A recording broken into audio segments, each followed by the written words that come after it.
tire shop.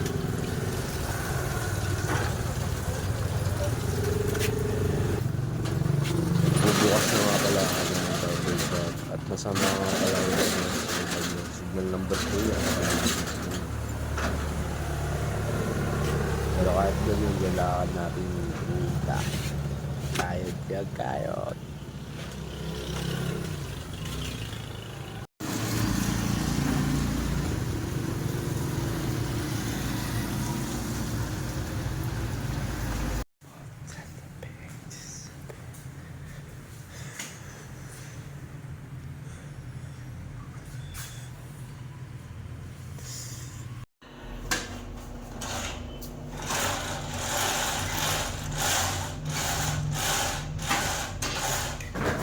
At mag-uumpisa na nga po ako. Low fade ang kanyang haircut. At lalagyan ko muna siya ng tissue para din makati.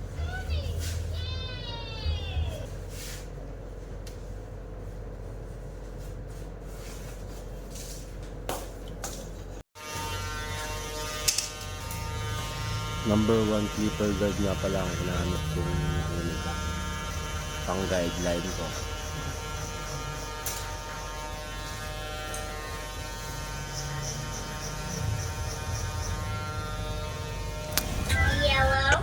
At yan, tapos na agad. Diba, ang bilis lang. Nas forward ko kasi. Yan ang kinalabasan. Tignan mo naman. Let's go. At meron palang natirang book sa bandang batok. Sa pinagdagyan ko ng tissue. Na kasi minsan karamihan may naiiwan. Kaya inahit ko din.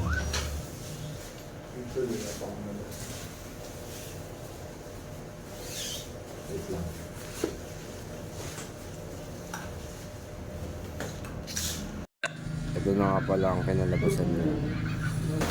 Before and after. Let's go. At panibagong client na naman, inaayitan ko na siya. Hindi ko na siya na-video kanina. Ano rin na lang din ang kinalabasan. Thank you.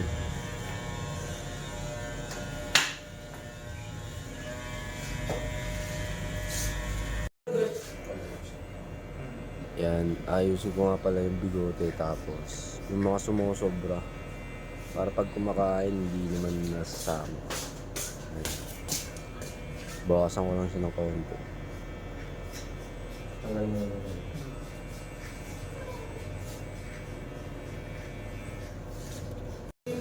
Ginamitan ko na nga pala ng shaver sa ano niya, beard. Kasi ilan lang kasi yung buhok niya. Kaya tinanggal ko na rin. Let's go.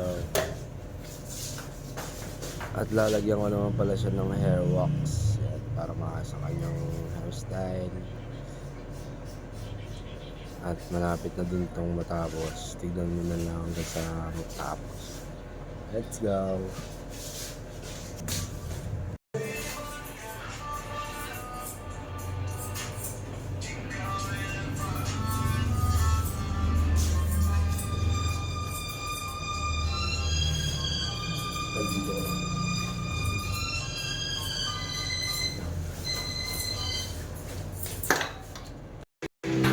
At ito na nga pala ang gawin yan. Let's go. You know, salamat boss. Thank you.